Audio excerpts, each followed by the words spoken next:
Suilan.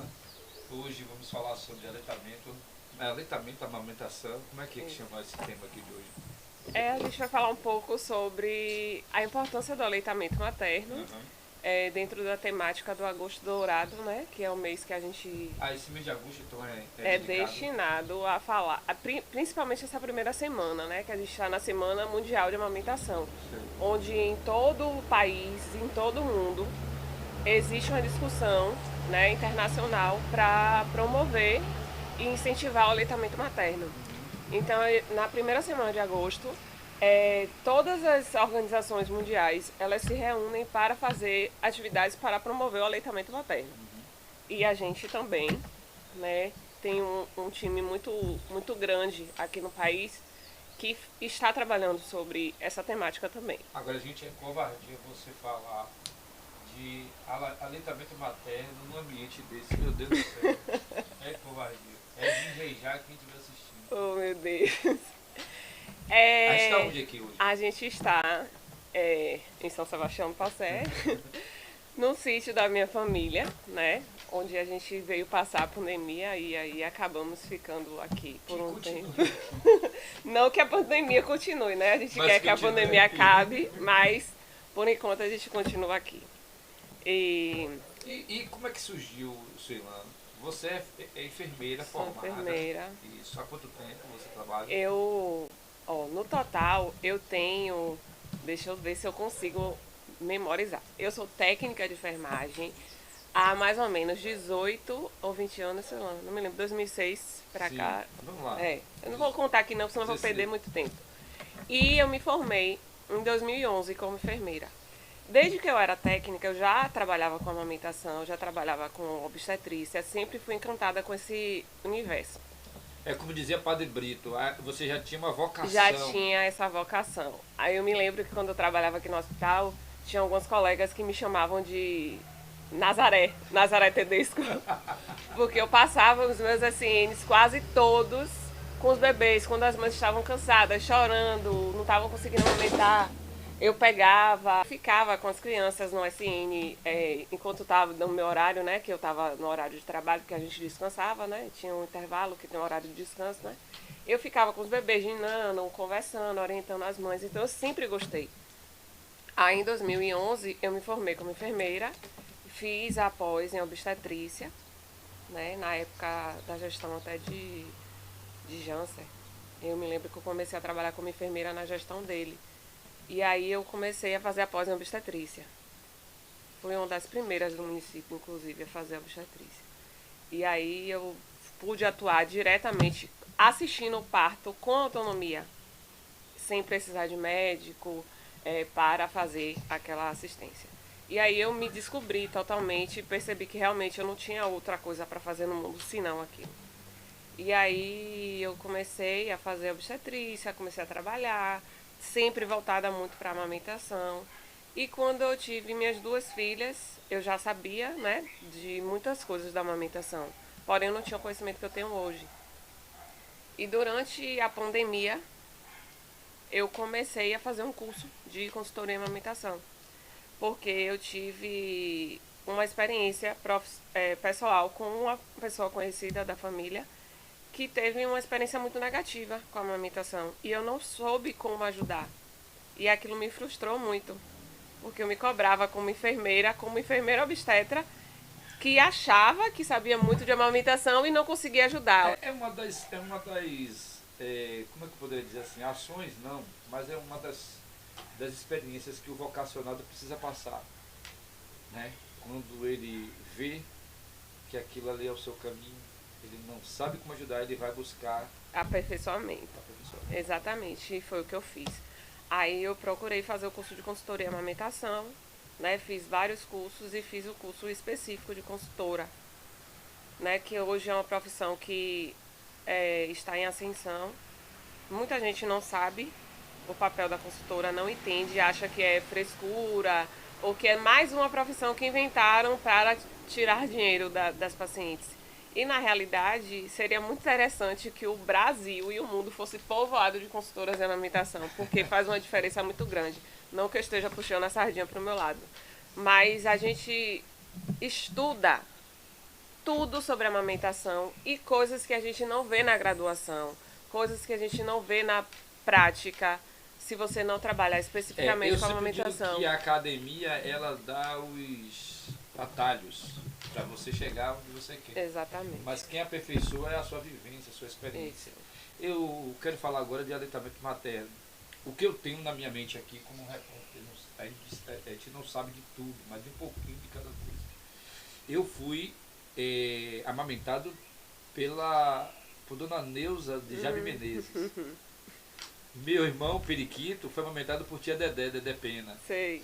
Que é mãe, as chamadas mãe de leite. Ama de leite. Isso. Mãe de leite. E mãe era técnica, auxiliar de enfermagem na época, não tinha técnica de enfermagem, era auxiliar de enfermagem. Era quase uma médica. Que fazia parto. Inclusive são as melhores que a gente tem naquela época. Ticila Balbino, eu fui lá onde ela tomou o curso na época. Ticila Balbino era a referência no Brasil. E hoje pode ter essas mamas de leite? Como é que está hoje agora? Inclusive interessante você falar isso. Eu inclusive fui ama de leite de uma prima minha há 9 anos atrás. Ou seja, eu já era enfermeira, para você ver a importância, eu já era enfermeira, já tinha experiência e ainda assim acabei fazendo uma técnica que não é indicada. Hoje a gente sabe, existem estudos que identificam que a amamentação cruzada, que é quando uma mãe amamenta um filho que não é seu, é totalmente contraindicada. Por quê? A gente sabe, eu realmente fiz isso porque eu fiquei no ato do desespero de ver a filha de minha prima chorando com fome. E aí acabei amamentando ela, porque eu tinha muito leite, minha filha estava mamando, então acabei ajudando. Só que assim, a gente não tem a segurança de que aquela mãe que está amamentando o nosso filho, ou aquela mãe que vai amamentar um outro bebê, não tem nenhuma doença. Então é totalmente contraindicado que uma mãe amamente o filho que não seja o seu. Por quê? Por 2 motivos. Porque tem a questão das doenças, né, que são transmissíveis, transmitidas através do leite materno, HIV, HTLV, hepatite, entre outras coisas que podem ser transmitidas. Então, não é seguro para o bebê. Além disso, também tem a questão de que você pode até conhecer aquela pessoa ser da sua família, você achar que conhece ela e que ela fez o pré-natal, tá tudo tranquilo, tá tudo direitinho. Ela pode não ter nenhuma doença transmissível, né? As sorologias serem negativas. Mas existe uma questão. A mãe produz o seu próprio leite. E aquele leite é específico para aquele bebê. Por exemplo, se eu sou uma mãe que tive alguma doença, vamos supor a Covid, né? Que é o que está no momento. A mãe que ela que teve Covid na gestação, o leite materno vai vir carregado de biológicos e anticorpos que vão proteger aquela criança contra o Covid. Se a mãe teve algum outro tipo de doença, o corpo dela vai preparar anticorpos para aquela doença específica. Então, o meu leite materno não é igual da outra mãe. Então, é importante que o bebê receba o leite da mãe mesmo, e não de outra mãe. Em casos de bebês que precisam receber um outro leite que não seja o da mãe, só pode receber se for um leite de doação de banco de leite. Um leite onde ele é pasteurizado, que é um processo onde é descartado todas as possibilidades de contaminação, né? Porque é um leite que é pasteurizado, passa por um processo de aquecimento, depois de resfriamento, para matar as bactérias, vírus, todos os agentes que possam causar algum dano ao bebê. Esse leite vai para o LACEN, que é o Laboratório Central do Estado, faz o teste bacteriológico. A partir da liberação do LACEN, esse leite pode ser distribuído. Então o LACEN não é só conhecido por detectar exames de Covid. Não. Vamos voltar à nossa conversa aqui, que você veio para aqui por causa da Covid. Ele também é referência nessa questão do aleitamento materno também. Isso, para a gente sim. O LACEN, na realidade, é um laboratório central. A maioria dos testes de todas as doenças são feitos no LACEN. Algumas unidades de laboratório particular, se não, a maioria eu não posso te dizer com precisão, mas fazem a coleta e encaminham para o LACEN. Então, LACEN é um laboratório central, ele faz todos os tipos de sorologias, todos os tipos de exame. E só a partir dali que a gente pode liberar esse leite.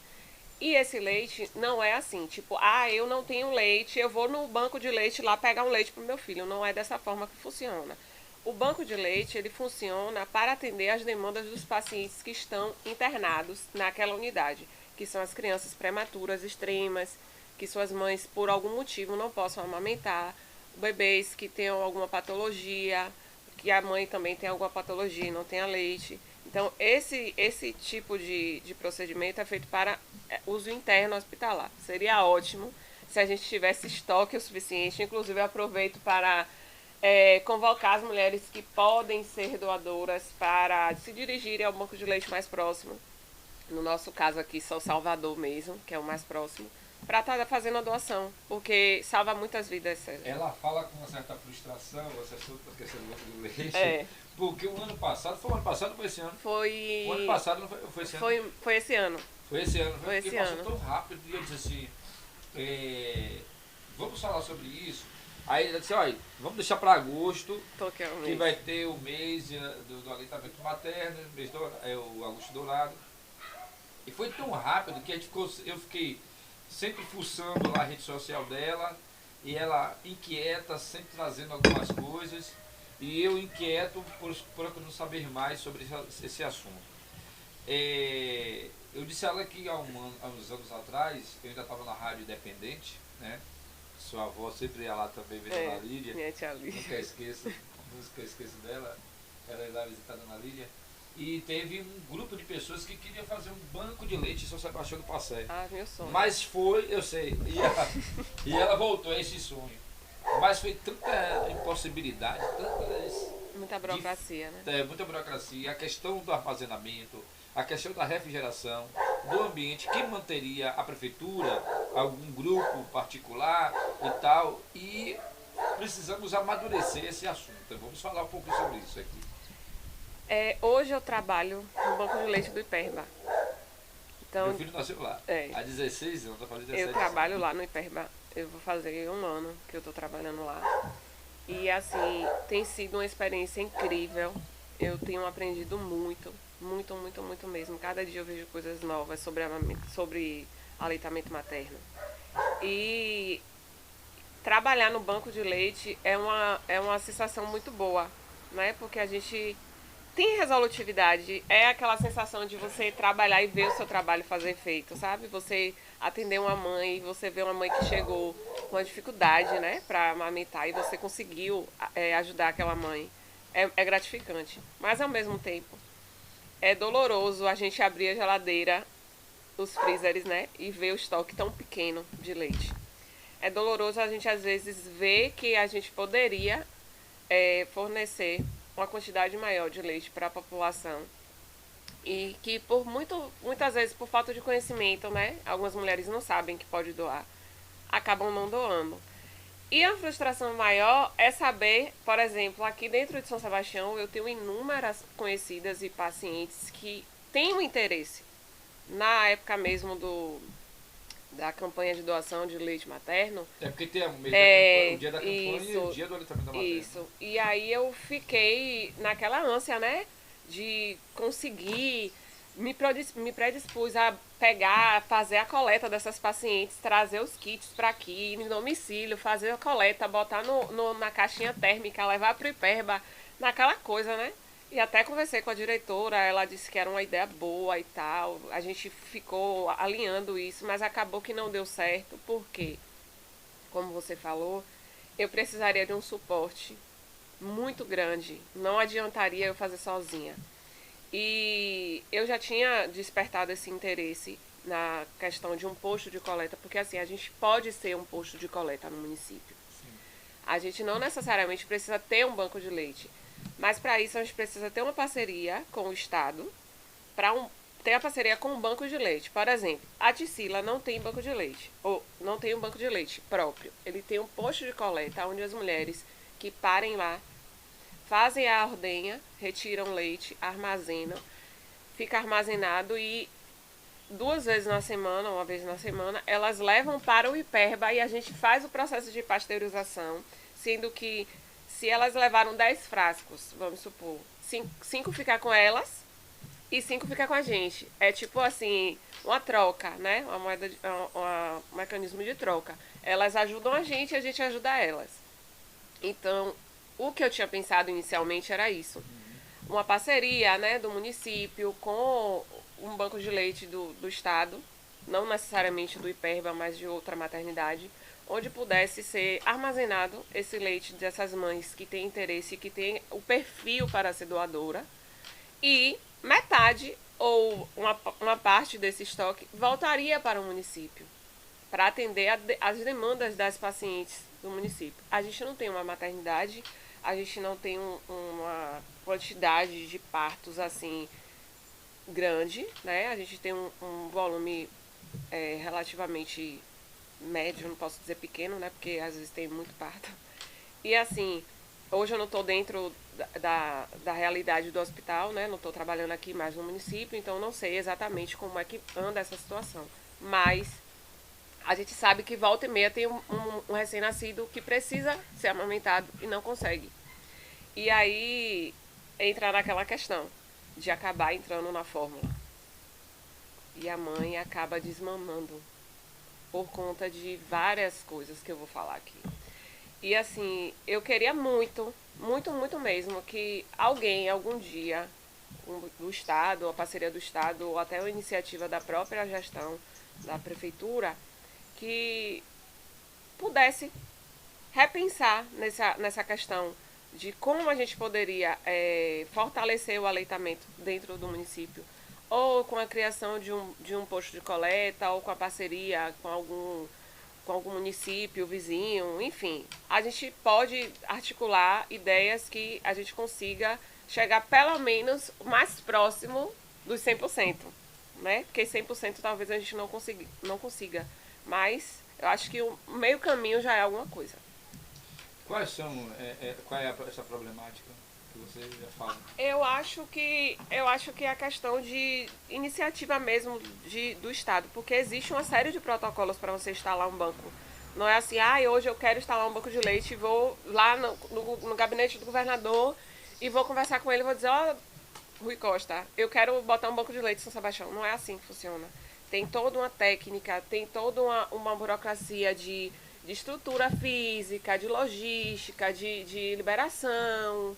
A burocracia geral, né? Eu posso ter um galpão cheio de freezer lá. Não pode. Tem que ter um responsável técnico. Alguém que está tem que ter lá a temperatura. Tem que atender aos critérios da rede BLH Brasil.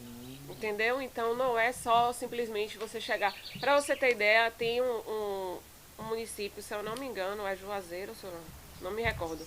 Mas tem um município que tem quase 10 anos tentando no processo de implantação do banco de leite. E eles estão no processo já no processo final. Mas eles levaram cerca de quase 10 anos para poder conseguir implantar o banco. Nós temos justamente 10 anos. Não é só o interesse. Que eu saí da Rádio Independente e teve esse debate. Eu fustiguei esse debate. Eu sou aquele que gosta de... Não é da polêmica, não. Eu não sou dessa musiquinha da polemiquinha. Não.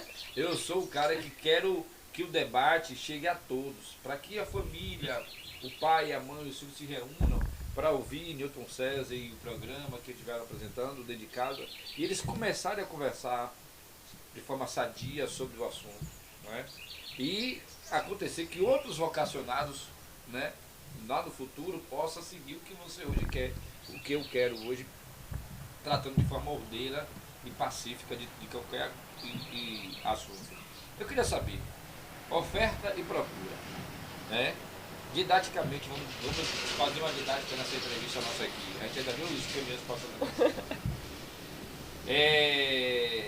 Didaticamente, essa oferta que nós temos de leite materno, de mães que têm leite materno para doação, atende à procura. E eu queria que você desse para a gente qual é a necessidade na procura de uma criança precisar de um leite de alguém, né? Desse banco de leite materno. O que é que falta nessa criança, além do leite da mãe que ela não pode dar, que ela precisa tomar aquele leite? Qual é a necessidade daquela criança? E a mãe, que tem muito leite para oferecer, como é que ela deve fazer? Assim, Sérgio. Para doar? A demanda é a seguinte: a paciente que chega e tem uma produção excedente, que é a produção em excesso, né, que a gente fala, ela pode doar para qualquer banco de leite, sendo que ela tem que atender os critérios de doação, né? Tem que ser uma mãe que tem uma saúde boa, tem os exames laboratoriais, que são as sorologias, em dias, sem, todas negativas, tem que estar com o hemograma em dias, não pode estar com anemia, a mãe tem que estar em amamentação exclusiva, porque não tem sentido você tirar o leite de uma mãe que está amamentando mistamente para dar para outro bebê. É descobrir um santo para cobrir outro. Não tem sentido. E a demanda do bebê que precisa de um leite materno, que não seja da sua mãe, é todo aquele bebê que não pode ser amamentado por sua mãe, né? Por alguma doença. Vamos supor, uma mãe que é portadora de HIV, por exemplo. Ela não pode amamentar o seu filho. Se esse bebê estiver em uma unidade intermediária, uma UTI, um berçário que ele esteja dentro da unidade hospitalar, a forma de alimentação, a gente preferencialmente sempre vai optar pelo leite materno, mesmo que não seja o da mãe. A gente vai optar pelo leite materno. E esse leite materno é justamente esse leite que vem doado, entendeu? Não é assim, eu hoje tive um bebê e não tive como amamentar meu bebê porque eu estou com algum problema que está interferindo na minha produção, ou eu tenho alguma doença que eu não posso amamentar meu filho. Eu vou chegar lá no banco de leite e vou pedir o leite porque eu tenho um relatório que eu tenho uma doença. Não é assim que funciona. Como eu falei, o banco de leite só atende a demanda dos pacientes internos. Hoje o projeto de campanha de doação de leite é para atender justamente essas crianças prematuras, porque elas precisam de uma quantidade de leite que vai fornecer todos os nutrientes, né, que ela precisa para se restabelecer e ter a sua alta. A fórmula é usada em último caso. Se por acaso, dentro daquele banco, daquele hospital, não tiver um leite que possa ser ofertado para o bebê, ele vai ser complementado com fórmula. Então, a importância de você doar é por isso mesmo. Entendeu? Porque você está ajudando a salvar a vida de crianças prematuras. No caso da demanda de São Sebastião, como a gente não tem, a gente tem parto de risco habitual, que são partos sem riscos, que são partos onde a mulher, teoricamente, não vai precisar de uma unidade mais avançada, um suporte mais avançado. Normalmente, esses bebês não atendem a esse critério de doação, entendeu? Talvez por isso seja um empecilho grande para a gente conseguir implantar um banco de leite no município, por conta dessas situações, porque hoje a gente não tem uma maternidade, hoje a gente não tem não atende um público grave, a gente não atende um público de perfil de UTI. Então, teoricamente, a gente não tem um perfil de pacientes para doação de leite. Porém, tem aquela questão. A questão do banco de leite não é somente por isso. Existem aquelas mães que estão na maternidade e que produzem o leite, mas tem uma dificuldade na pega, né? Às vezes a mãe tem um mamilo que é invertido e ela tem uma dificuldade. Muitas vezes o profissional que está ali entende que porque ela tem aquele mamilo invertido, ela não vai conseguir amamentar e já diz: ah, mãe, seu bico é ruim para mamar. Então, seu bebê não vai conseguir. Ou, às vezes, o bebê não consegue logo de imediato. E aí já coloca uma fórmula. Nesses casos em específico, essa é a minha questão aqui. Por exemplo, a gente pode estar fazendo a ordenha dessa mãe ainda no hospital e armazenar esse leite no próprio hospital. E ao invés de ser ofertada a fórmula, ser ofertado o próprio leite da própria mãe, que ele não precisa passar por nenhum processo de pasteurização, que aí nesse caso são os postos de coleta dentro do hospital, entendeu? Então, assim, a gente pode estar fazendo isso. Não necessariamente um bebê que não mamou no primeiro momento, na primeira hora de vida, ele precisa ir para a fórmula. Às vezes a mãe pode ter uma Quando pausa. você fala a fórmula, É o leite o artificial. industrializado, aquele que você compra Isso. no supermercado, Isso, farmácia. de farmácia. É porque a gente acaba falando termo técnico Termo e aí. técnico, e eu entendo porque eu tenho 3 filhos, né? E alguns precisaram da fórmula, Usar a fórmula. né?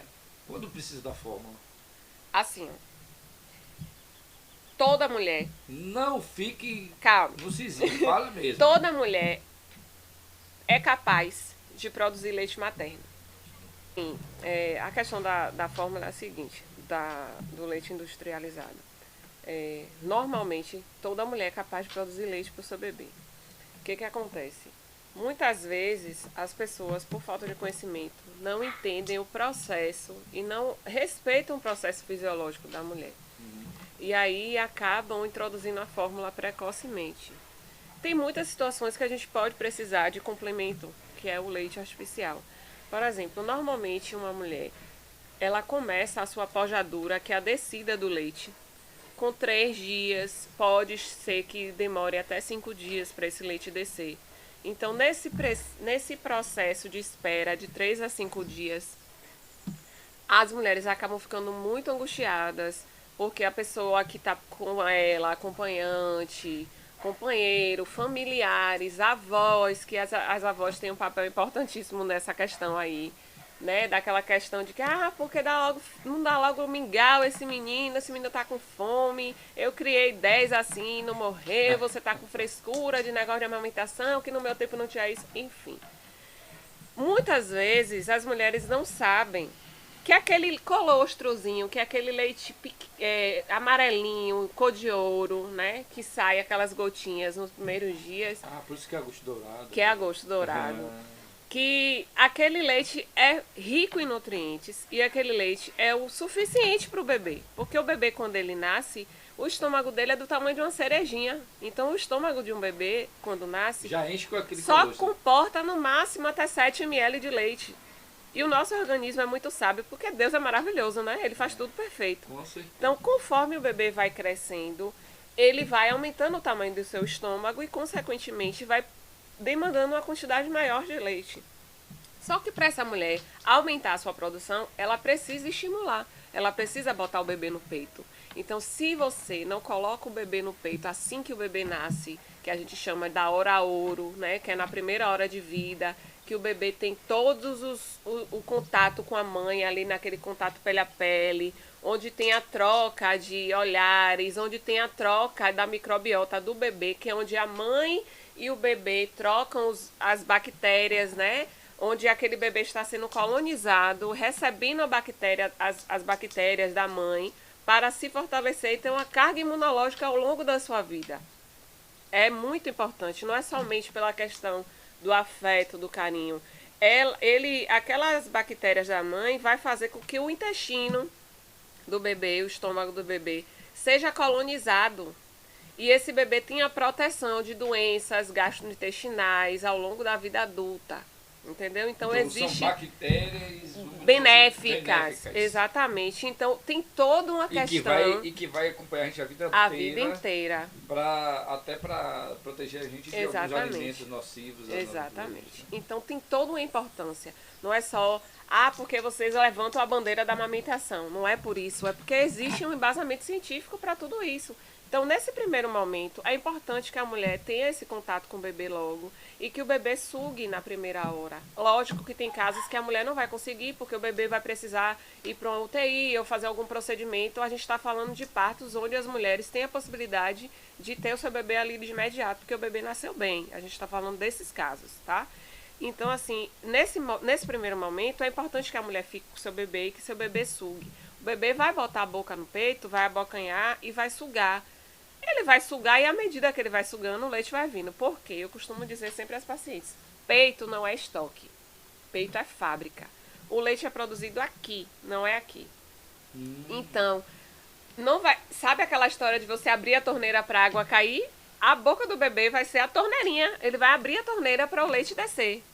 Entendeu? Então, se você não botar o bebê ali, o leite não vai descer. Só vai descer se o bebê ficar A sugando. boca estimula, Estimula. aqui, mas é daqui que manda Isso, a porque tem uns informação. receptores no seio, a gente tem receptores que, em contato com a boca do bebê, gera estímulo para o cérebro para mandar os hormônios responsáveis pela produção e ejeção, que são E a onde que entra prolactina. o sangue e o leite aí? A produção do leite é através do sangue? Não, De não.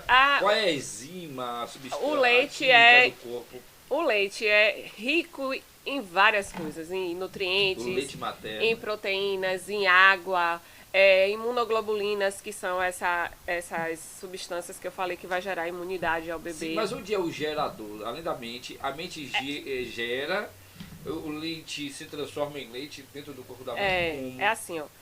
A prolactina é um hormônio que é responsável pela produção do leite. Tá tudo no hipotálamo, na neurohipófise, no cérebro. Hipófise. Isso. E aí, esse estímulo é gerado através do... Tipo assim, a mulher tá grávida, ela tem um hormônio que a gente chama de progesterona, que tá lá em cima. Pra progesterona estar lá em cima, a prolactina tem que estar cá embaixo. Então, não tem como eles estarem juntos, né? É igual o sol e a lua. Isso, exatamente. Aí, quando a mulher pare, o cérebro recebe a mensagem, ó, o bebê saiu. Então, a progesterona desce, a prolactina sobe.